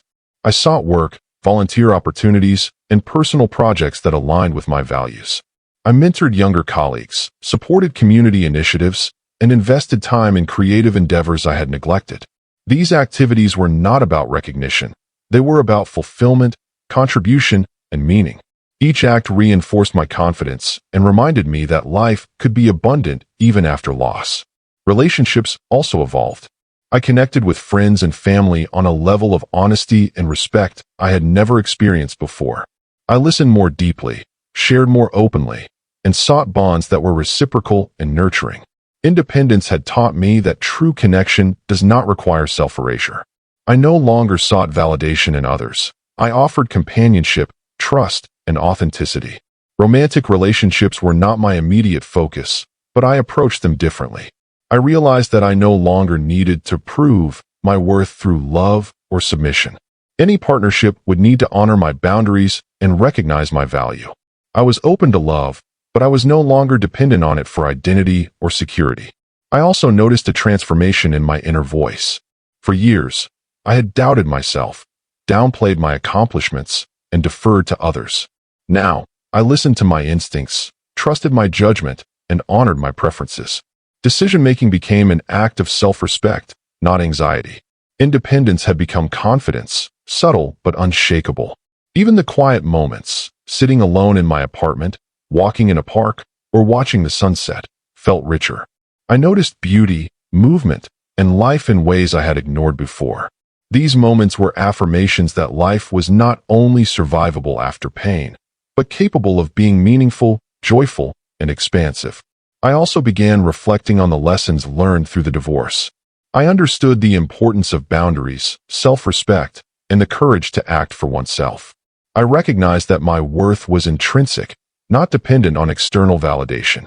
And I appreciated the resilience that hardship had cultivated in me, an ability to face uncertainty with clarity, strength, and presence. By the end of this phase, I realized something profound. Independence was not just about surviving divorce. It was about creating a life of purpose, authenticity, and self-determined meaning. I had the tools, the experience, and the confidence to design a life aligned with my values and desires. The past had shaped me, but it did not define me. And as I looked toward the future, I felt a quiet excitement, a steady hope that life could be rich, fulfilling, and full of possibility. I had survived the storm. I had rebuilt myself. And now, I was ready to live fully, intentionally, and freely. By the time I reached the second year after my divorce, I realized that independence and stability were no longer enough. I had rebuilt routines, reclaimed my finances, and reconnected with people. I had learned to enjoy my own company and embrace small joys. But something was missing: purpose. Not just surviving or managing life, but living with intentionality. I began asking myself questions I had avoided for years. What do I truly want? What kind of life do I want to create for myself? What legacy do I wish to leave? These questions were uncomfortable at first. I had spent so much of my life reacting, maintaining a household, supporting a partner, managing responsibilities, that I rarely stopped to define my own vision. I started by reflecting on my passions. Things I had loved before life became consumed with obligation. Writing, mentoring, learning, photography, travel. These weren't fleeting hobbies. They were pieces of me that had been suppressed. Slowly, I began integrating them back into my life, not as distractions, but as building blocks of purpose. Writing became central. I kept journals daily, recording observations, reflections, and life lessons. Over time, these writings transformed into essays and stories I wanted to share. I realized that my experiences, pain, growth, resilience, had value beyond my own understanding. Sharing them could help others navigate similar struggles. This realization sparked a deep sense of purpose I hadn't felt in years. Mentoring also became a source of fulfillment. Younger colleagues and friends sought guidance, and I found that offering honest advice and support reminded me of my own resilience and wisdom. I didn't impose solutions. I listened, reflected, and shared experiences. Each interaction reinforced the truth that my struggles had prepared me to contribute meaningfully to others' lives. I also began setting long-term goals. These were not lofty ambitions designed to impress others, but intentional markers of a life lived deliberately: financial freedom, travel experiences, skill development, and community involvement. Each goal was tied to values I had rediscovered: autonomy, growth, connection, and integrity. Physical and mental health became part of this long-term vision. I maintained routines that supported my body and mind, understanding that energy and clarity were prerequisites for purposeful living. I exercised regularly, maintained balanced nutrition, meditated, and kept therapy sessions ongoing. These practices weren't chores. They were investments in my ability to live fully. Spirituality and reflection also found a place. I didn't follow a specific doctrine, but I practiced mindfulness and gratitude daily. I acknowledged challenges, appreciated progress, and held space for the uncertainty that life inevitably brings. This sense of awareness helped me remain grounded, patient, and resilient as I pursued long-term goals. Relationships evolved within this framework of purpose. I surrounded myself with people who supported growth, honesty, and authenticity. Romantic interests were approached cautiously, but friendships deepened.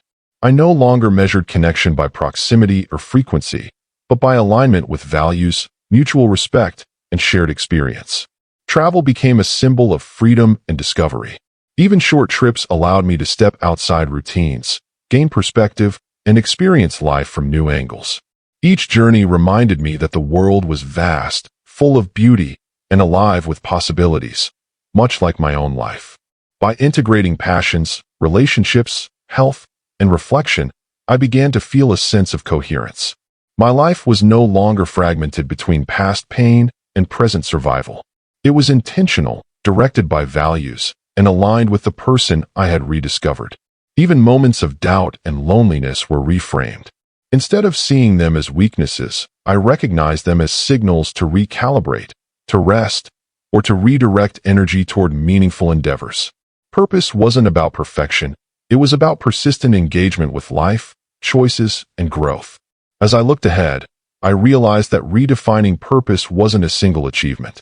It was a continuous process, noticing what mattered, letting go of what didn't, and making daily choices that aligned with deeper values. Life was no longer something I reacted to. It was something I shaped. Once I had clarified what mattered most to me, the next challenge was translating that clarity into action. Purpose alone isn't meaningful if it exists only in thought. It must be pursued, nurtured, and integrate it into daily life. I began by breaking long-term goals into concrete steps. For writing, I set aside an hour each morning to work on essays and reflections. I didn't worry about perfection. This was about consistency. Each paragraph became a small victory, a marker of progress, and a reminder that I could create something enduring from my experiences. Mentoring became a structured practice as well. I started scheduling weekly calls with colleagues or friends seeking guidance. I shared lessons learned from my mistakes, celebrated their successes, and offered perspective grounded in empathy. It wasn't about directing their lives. It was about supporting growth. Each interaction reminded me that purpose is magnified when it touches others meaningfully. Financial goals were tackled systematically. I created a multi-year plan for savings, investments, and personal projects. I revisited budgets and adjusted them as circumstances changed. I learned to balance enjoyment with responsibility. Each milestone, paying off a debt, contributing to a long-term investment, or saving for a trip, became a tangible representation of my autonomy and foresight. Health goals also required intentionality. I developed a regimen for exercise and nutrition, not as punishment, but as a form of self-respect. I noticed that when my body was strong, my mind was clearer, and my energy more abundant. Physical well-being became a foundation for all other pursuits. I also began integrating life lessons from the divorce into daily practice. Boundaries were non-negotiable. I learned to identify situations, habits, or relationships that drained me, and I removed or restructured them. At first, this felt uncomfortable. Old guilt and hesitation surfaced. But with each act of boundary setting, I felt freer, more confident, and more aligned with my values. Time management became an act of self-respect. I prioritized activities that added meaning, satisfaction, or growth to my life, and gradually let go of obligations that were performed out of habit or guilt. Weekends became sacred spaces for reflection, exploration, and joy. Even small acts, like dedicating an afternoon to reading or hiking, felt revolutionary in their simplicity. I also explored ways to give back to my community in a structured manner. Volunteering at local programs, organizing small workshops, and mentoring younger adults allowed me to channel my experiences into something constructive. I realized that purpose was not only about personal fulfillment, it was about contribution and impact. Each act reinforced that my life, even after hardship, could create positive ripples beyond myself. Travel and new experiences became tools for growth. I started planning trips that challenged me, learning about new cultures, navigating unfamiliar cities, and engaging with people whose lives differed from mine.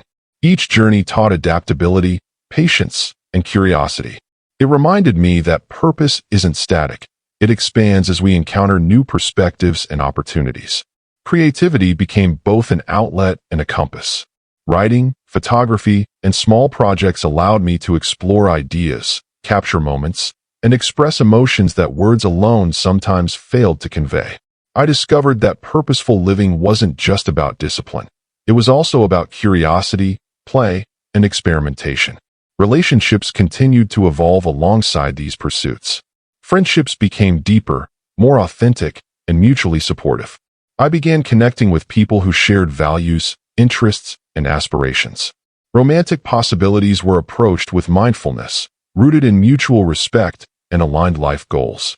I no longer sought validation from others. Instead, I sought partnership that complemented my life rather than defined it. Each day, as I took intentional steps toward these goals, I felt a sense of integration. My past, once a heavy burden, had become a teacher. My independence, once fragile and intimidating, had become confidence. My daily actions now reflected not only my needs, but my values, my aspirations, and my desire to live meaningfully. By the end of this phase, I understood a crucial truth. Purpose is not discovered overnight, nor is it static. It emerges from reflection, deliberate action, and alignment with values. It is built through persistence, curiosity, and the willingness to face uncertainty with courage. And in that understanding, I felt a quiet, steady satisfaction. Life was no longer a series of reactions or survival tactics. It was intentional, deliberate, and meaningful. I was shaping it with awareness, resilience, and hope. With months of reflection, action, and growth behind me, I began to see the contours of a life that felt fully mine. The independence I had reclaimed, the routines I had established, the passions I had revived, all of it converged into a clearer understanding. Life after hardship was not about returning to what had been lost, but about creating something new, meaningful, and intentional. I started envisioning my long-term legacy, not in terms of wealth or recognition, but in the kind of life I wanted to lead and the impact I hoped to have on others. I thought about mentorship, about contributing to community projects, about sharing my experiences in ways that could guide or comfort someone else navigating pain. I realized that legacy wasn't about grandeur. It was about authenticity and consistency, about living a life aligned with values every day. I set actionable long-term goals. Financially, I wanted stability that would allow freedom without anxiety. Professionally, I aimed to engage in work that aligned with my skills, passions, and ethics. Personally, I committed to growth, spiritual, emotional, and intellectual, while nurturing relationships built on honesty, respect, and reciprocity. Travel, learning, and creativity became non-negotiable parts of my plan. Each goal reflected lessons learned from the past, the importance of boundaries, self-respect, and intentionality. Every choice I made now felt deliberate. I understood that life was a collection of small, intentional acts. Waking up early to write, calling a friend to check in, investing in health, completing a challenging project, or simply observing the beauty in a quiet morning. Each act was an affirmation of agency, a reinforcement of purpose. I also recognized the importance of embracing imperfection. Life would always include setbacks, surprises, and loss. But I had learned to view these not as failures, but as lessons and opportunities for growth. My perspective had shifted from reaction to intention, from fear to curiosity. Challenges were no longer threats. They were opportunities to test resilience, refine understanding, and deepen self-awareness. Relationships became an integral part of purpose. I prioritized people who added value, supported growth, and honored boundaries. I offered guidance, shared experiences, and celebrated successes without expectation. Romantic connections, when they arose, were approached with mindfulness, rooted in mutual respect and alignment with shared values. I no longer sought validation in another person. I sought connection that complemented my life, not defined it. Creativity, too, became central. Writing, photography, and small projects were more than hobbies. They were expressions of identity, reflections of growth, and ways to inspire or engage others. I realized that creative pursuits were not optional. They were essential for a life that felt authentic, purposeful, and fully lived. I also embraced gratitude in ways I hadn't before. Each day, I acknowledged progress, small joys, and lessons learned. I reflected on resilience, the strength I had cultivated, and the opportunities ahead. Gratitude became a lens through which I viewed the world, a reminder that even after pain, life could be meaningful, rich, and abundant. As I projected into the future, I imagined a life defined not by fear, regret, or limitation, but by intentionality, integrity, and fulfillment. I envisioned mornings spent pursuing passion, afternoons offering guidance, evenings exploring creativity or connection, and years unfolding with curiosity, courage, and growth. Most importantly, I understood that purpose was not static. It evolves with experience, challenges, and reflection. It requires ongoing attention, commitment, and courage to remain aligned with values. The past had shaped me, but it no longer constrained me. I was free to define my life anew, fully, intentionally, and authentically. By the end of this journey, I realized something profound. The divorce, the heartbreak, the loss, and the struggle, all of it, had been preparation. Preparation for living a life that was truly mine. A life where independence, resilience, purpose, and joy coexist. A life where I am fully present, fully engaged, and fully alive. And in that understanding, I felt a quiet, steady peace. Not the kind of peace that erases pain, but the kind that allows one to live meaningfully despite it. Life had not ended with the divorce. It had begun again, in a richer, wiser, and more intentional form. And now, I was ready to embrace it fully. By the time I reached this stage of my journey, I had reclaimed independence, rediscovered purpose, and embraced a life guided by intentionality. But one thing remained delicate and unresolved: my relationships, both with my family and myself. Healing fully meant confronting the past, not to relive the pain, but to reconcile with it. I started with my parents. Over the years, distance and unspoken tensions had grown between us, fueled partly by my focus on marriage, partly by my reluctance to expose vulnerability. I realized that reconnecting required honesty. I shared my journey, what I had learned, what I had endured, and how I was rebuilding. My parents listened, sometimes with surprise, sometimes with tears. There were moments of awkward silence, but each conversation deepened understanding. I discovered that reconciliation was less about apologies and more about presence, acknowledgement, and shared vulnerability. I also reached out to siblings and extended family members I had lost touch with. Some of these relationships had frayed because of misunderstandings or assumptions. Through open dialogue and willingness to listen, bridges slowly rebuilt themselves. It was not instant, but the cumulative effect of honesty, patience, and consistent effort was undeniable. Friendships, too, took a new shape. I was intentional about nurturing connections that mattered, letting go of those that didn't. I realized that meaningful relationships require reciprocity, respect, and effort. I invested in people who encouraged growth, challenged my perspective, and celebrated authenticity. The old pattern of sacrificing myself to preserve connections was gone. In its place was intentional, mutual engagement. Romantic relationships became a space for reflection and growth rather than urgency. I did not rush to fill the void left by divorce. Instead, I focused on understanding what I wanted and what I would accept in a partnership. Trust, respect, communication, and shared values became non-negotiable. I realized that the strength I had cultivated as a single man was not a barrier. It was preparation for a healthier, more conscious approach to love. I also began reconciling with the memory of my marriage. This part of the past had once brought anger, shame, and grief. I had blamed myself, questioned my choices, and mourned what was lost. But now, I approached it differently. I recognized the lessons embedded in every difficult moment: patience, resilience, the importance of boundaries, and the courage to start over. I could honor the experience without letting it define me or my future. Part of this reconciliation involved expressing gratitude. I thanked friends who had supported me silently, mentors who had offered guidance, and even moments of hardship that forced growth. Gratitude reshaped my perspective. It transformed pain into understanding, isolation into connection, and loss into learning. I began noticing how small, consistent acts of care strengthened bonds. A phone call to check in, a handwritten note, helping with a minor task. These gestures, though simple, deepened trust and intimacy. I realized that rebuilding relationships was not about grand gestures or apologies. It was about showing up consistently, with honesty, empathy, and respect. Work relationships also benefited. I approached colleagues with authenticity, collaboration, and openness. I noticed that professional connections became more meaningful when grounded in trust and mutual respect rather than obligation or competition. Rebuilding these bonds gave me a sense of community and support I had not fully appreciated before. As I engaged in these relational efforts, I noticed subtle internal shifts.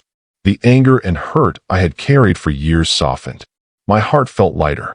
I was more patient, more empathetic, and more capable of deep listening. Rebuilding relationships wasn't about erasing past pain. It was about integrating it, learning from it, and using it to connect more genuinely with others. By the end of this first phase of relational rebuilding, I felt a sense of balance. Independence, purpose, and personal growth had strengthened me. Now, connection and reconciliation allowed me to integrate those lessons into my interactions. I understood that a fulfilling life is not lived in isolation. It requires meaningful engagement, honest reflection, and the courage to heal old wounds. As I continued my journey, I realized that rebuilding relationships was not just about reconnecting superficially. It required deep emotional engagement.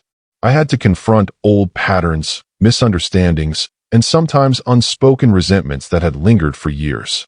It was challenging, but necessary. With my parents, I began sharing not just events, but emotions. I spoke about fear, grief, and loneliness I had carried silently. I listened to their perspectives as well, understanding how my choices and absence had affected them. For the first time, we spoke openly about feelings we had avoided. The result wasn't perfection, it was understanding. We were learning to communicate honestly and respectfully, acknowledging past mistakes while choosing to move forward. I also focused on rebuilding trust with siblings. Our relationships had been strained, partly due to miscommunication and partly due to the pressures of my previous marriage. I took small steps, being reliable, showing consistency, and being present in moments that mattered. Trust, I realized, was built slowly, through repeated acts of care and integrity rather than words alone. Friends were another area of focus. I prioritized depth over quantity, nurturing bonds that brought mutual support and authenticity. Some friends had drifted naturally, and I accepted that. Others had been waiting for me to return fully to the friendship, and I made an effort to show up, listening, sharing, celebrating, and even confronting difficult truths when needed. It became clear that meaningful relationships require courage, vulnerability, and patience. Romantic considerations were approached with clarity. I had learned from past mistakes, both my own and those in my marriage. I now knew the importance of boundaries, communication, and emotional honesty. I wasn't seeking love to fill a void. I sought it as a complement to a life already full with purpose and self-respect. This shift allowed me to approach dating without desperation or compromise, with discernment and a sense of readiness. Family dynamics, however, were the most complex. There were lingering conflicts with extended relatives, past misunderstandings that had been ignored, and unspoken expectations. I had to navigate these carefully. I practiced patience, active listening, and empathy, trying to understand motives and emotions rather than reacting impulsively. In some cases, reconciliation was slow, requiring repeated conversations and moments of vulnerability. But gradually, progress emerged, and relationships became more authentic and balanced. I also reflected on forgiveness, not forgetting, but releasing resentment. I forgave my ex-wife, not for her sake, but for mine. Holding on to anger had only kept me tethered to the past. Forgiveness allowed me to reclaim energy, focus, and emotional freedom. I carried this practice into all relationships, recognizing that resentment or rigid expectations undermined the bonds I wanted to cultivate. Alongside reconciliation, I nurtured gratitude. I acknowledged those who had been loyal, patient, and supportive. I celebrated small victories, a phone call that brought laughter, a conversation that clarified a misunderstanding, a shared moment of connection. These moments became markers of progress, reminding me that rebuilding relationships is an ongoing, living process. I also learned to balance independence with connection. Previously, my focus on autonomy had occasionally created emotional distance. Now, I realized that independence and deep connection could coexist. I could maintain my boundaries, live intentionally, and pursue my goals, while simultaneously cultivating relationships that mattered. It was a delicate equilibrium, but one that brought profound satisfaction. By the end of this second section, I felt a subtle but powerful shift. My heart had softened, my capacity for empathy had expanded, and my relationships, though still evolving, were grounded in authenticity, trust, and mutual respect. I understood that reconciliation wasn't a single event but a continuous practice, requiring patience, courage, and consistency. The final phase of rebuilding relationships was about integration, bringing together everything I had learned about myself, others, and life in general. Independence, purpose, and reflection had created a strong foundation. Now, the challenge was sustaining meaningful connections while honoring that foundation. I began by committing to presence. Being fully engaged in conversations, sharing experiences without distraction, and listening without judgment became a conscious practice. I realized that relationships thrive not on grand gestures, but on consistent, attentive presence. A simple call, a shared meal, or a heartfelt conversation could deepen bonds far more than any superficial effort. With my parents and siblings, I established new rhythms of connection. Weekly check-ins, shared activities, and honest dialogue created a sense of closeness that had been absent for years. I discovered that family bonds, when nurtured intentionally, could be both forgiving and resilient. Conflicts still arose, but we addressed them with clarity and respect rather than avoidance or resentment. Friendships also flourished. I invested in people who added value, supported growth, and shared joy. I accepted that some relationships naturally faded, and that was healthy. The ones that remained were stronger, deeper, and more authentic. I no longer feared being alone because I had learned that connection was about quality, not quantity. Romantic openness became possible, though cautiously. I approached relationships with a clear understanding of boundaries, emotional honesty, and mutual respect. I no longer chased validation or compromise. I sought partnership that honored both individuals as complete, independent beings. This clarity brought peace and confidence, removing the anxiety and uncertainty that had once defined my approach to love. I also embraced forgiveness fully, not only forgiving my ex-wife, but forgiving myself for past mistakes and for the pain I had carried unnecessarily. Holding on to resentment had only limited my growth. Releasing it allowed me to approach relationships with openness and empathy, free from the burden of past grievances. Emotional fulfillment began to feel achievable. I learned to experience joy without guilt, to feel gratitude without reservation, and to engage in love without fear. The interplay between independence and connection became clear. I could be self-sufficient while still fostering deep bonds. I could pursue purpose while being present for others. I could maintain boundaries while remaining empathetic.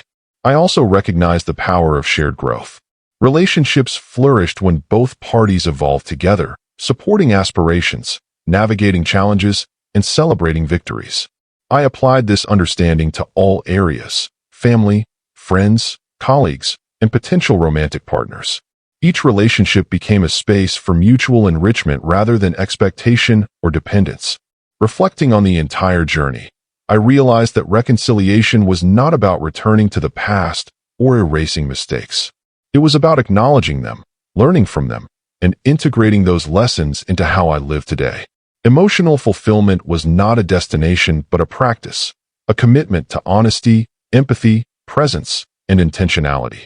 By the end of this phase, I felt a profound sense of peace.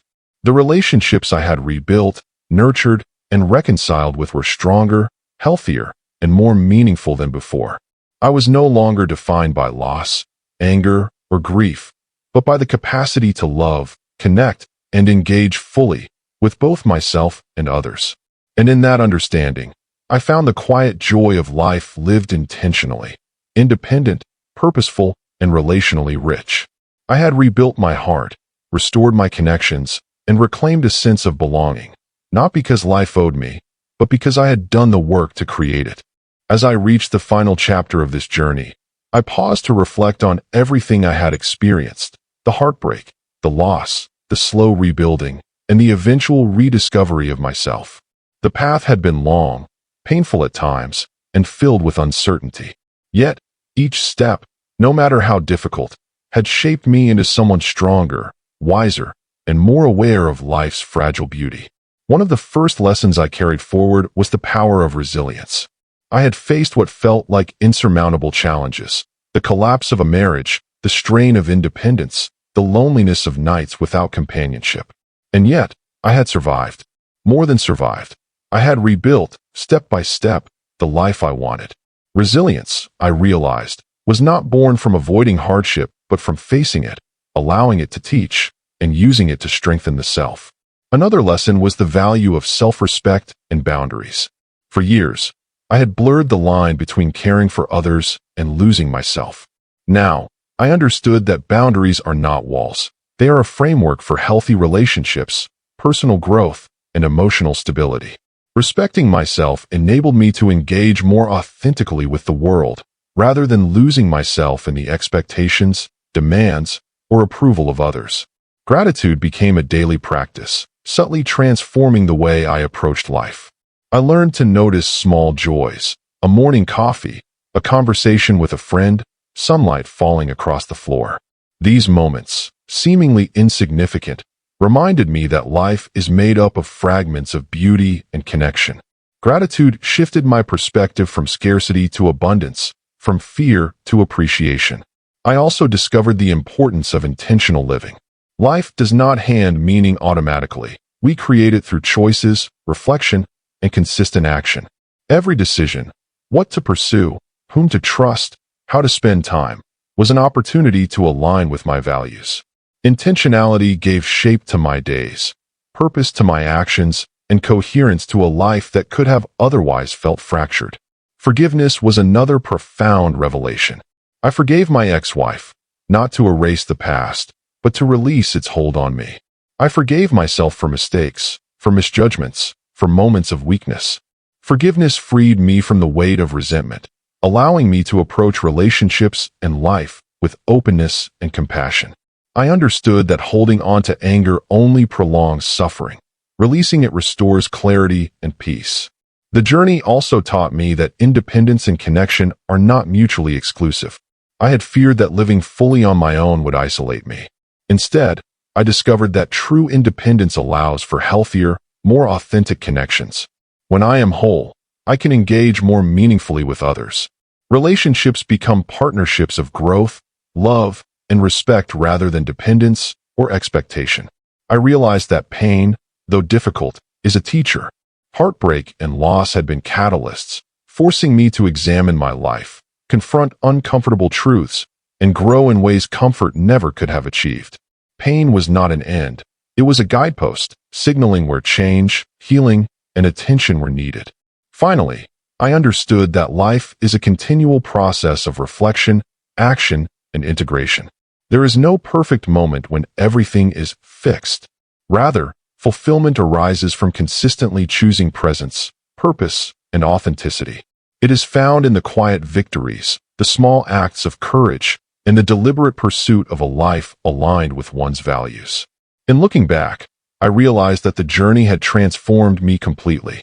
I had moved from loss to rebuilding, from despair to resilience, and from reaction to intentional living. I had rediscovered passions, nurtured meaningful relationships, and embraced the power of choice. I was no longer defined by the past. I was guided by the lessons it had offered and the vision of the life I wanted to create. And in that reflection, I felt a quiet peace, a profound understanding that life, even after heartbreak, is full of possibility, growth, and love. The journey had been painful, yes, but it had also been a gift, a chance to rebuild, reimagine, and reclaim a life that is truly mine. As I continued reflecting, I realized how much family had shaped me, and how much I had taken for granted before. The divorce had forced me to see relationships with parents, siblings, and extended family in a new light. I learned that love is not always about proximity or constant presence, but about honesty, patience, and intentional effort. Rebuilding these bonds required vulnerability, empathy, and consistency. I began to understand my own role in past conflicts. While my ex-wife and circumstances had caused pain, I also recognized where I had faltered, where I hadn't spoken up, where I had deferred too much, where I had allowed fear or pride to dictate choices. Acknowledging my own shortcomings was difficult but liberating. It allowed me to forgive myself and approach relationships with humility and authenticity. In parenting, if applicable, I saw the importance of presence and consistency. Even if circumstances had changed, I realized that love expressed through action, listening, teaching, guiding, and supporting, carries far more weight than empty words or promises. My children, or those I had influenced, would carry the lessons I demonstrated: responsibility, resilience, and compassion. Romantic love became a mirror for personal growth. I recognized that seeking a partner without first knowing my own value was futile. Now, I approached love not as a solution to loneliness, but as a shared journey between two whole individuals. Boundaries, trust, communication, and mutual respect were the pillars. I understood that love could flourish without compromising identity, and that the deepest connections are those that complement rather than define you. Friendships became a measure of my emotional maturity. I noticed which relationships endured and deepened, and which naturally faded. Authenticity was key. Relationships built on pretense or convenience couldn't survive the test of growth and change.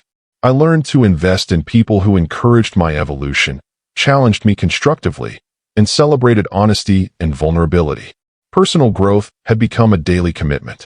Meditation, journaling, reading, creative expression, and reflection were no longer occasional pursuits. They were integral to maintaining clarity and balance.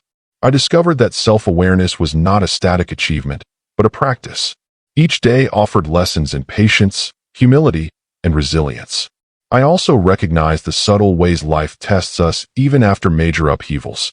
Challenges arose in professional settings, in friendships, and in minor personal disappointments. But I faced them with tools I had cultivated over the years: patience, problem-solving, and emotional regulation. I no longer feared difficulty. I approached it as an opportunity to reinforce strength and wisdom. Gratitude remained central. I took time daily to reflect on the small and large blessings in my life, the friendships that endured, the independence I had achieved, the moments of joy that punctuated ordinary days. Gratitude transformed perception. What had once seemed ordinary now felt profound. I realized that life is not measured by perfection or absence of pain, but by our capacity to notice beauty, love deeply, and grow continuously. I also contemplated the nature of legacy. Beyond achievements or material success, legacy lies in the ways we influence, support, and inspire others. Through mentoring, supporting friends, volunteering, and even sharing stories of resilience, I realized that my experiences, both triumphs and failures, could be a guide, a comfort, or a source of inspiration for others. Finally, I understood that the journey itself was the gift. The hardships, the heartbreak, and the rebuilding had not been meaningless. They had shaped my character, refined my values, and clarified my purpose. Life's trials, while painful, became catalysts for insight, growth, and emotional depth. Without them, the strength and clarity I now possessed might never have existed. As I sit back and reflect on the entirety of this journey, I realize that life is rarely linear. It is a collection of moments, some painful, some joyful, some quiet and ordinary, that together shape who we become. Divorce, heartbreak, loss, and struggle had once felt like endings. Now, I see them as beginnings, invitations to rebuild, reflect, and rediscover the essence of who I am. The most important lesson I carry is that self-worth cannot depend on another person. It must come from within, from choices made with integrity, from boundaries respected, from passions pursued, and from a life lived intentionally. I have learned that happiness is not something to be given. It is something to cultivate, moment by moment, decision by decision. I have also come to understand the transformative power of resilience. Life will test you. People will disappoint you. Plans will fail. But each challenge, each setback, is an opportunity to grow stronger, wiser, and more capable of handling the next chapter. Resilience is not about avoiding pain. It is about moving through it, learning from it, and emerging with clarity and strength. Love, in all its forms, has taught me patience, empathy, and courage. I have learned that romantic love, familial love, and friendship all require presence, honesty, and mutual respect. They cannot flourish where there is fear, resentment, or neglect. I have learned to cultivate connections consciously, nurturing bonds that are authentic and meaningful, and letting go of those that are not. Purpose has become my guiding compass. Without it, life feels fragmented and directionless. With it, even ordinary days hold meaning. Purpose does not require grand gestures or fame. It is found in living aligned with your values, pursuing growth, contributing to others, and embracing the journey with intention and awareness. I have also learned the quiet power of forgiveness, of others, of oneself, and of circumstances. Carrying anger and resentment only prolongs suffering. Letting go is not weakness, it is liberation. It allows the heart to heal, the mind to gain clarity, and the soul to move forward with peace. Ultimately, life after loss is about integration. It is about taking the pieces of yourself, of your past, and of your experiences, and weaving them into a coherent, intentional, and meaningful existence. Independence, purpose, resilience, and relationships are not separate. They are intertwined threads that together create a life worth living. I have come to realize that endings are rarely final. They are invitations to growth, opportunities to rebuild, and moments to redefine what matters most. My divorce was devastating, yes, but it also became the catalyst for transformation, teaching me lessons I could not have learned otherwise. Now, I live with intention. I cherish my independence. I nurture relationships with authenticity. I pursue passions and growth with purpose. I embrace challenges with courage. And I greet each day with gratitude, curiosity, and hope. If there is one truth I can share from this journey, it is this: life will test you, pain will visit, and loss will come. But within that struggle lies the potential for profound transformation. You can rebuild, you can reclaim, and you can create a life that is richer, wiser, and more meaningful than you ever imagined. And in that realization, I find peace, a quiet, steady, enduring peace. The past does not define me. The pain does not limit me.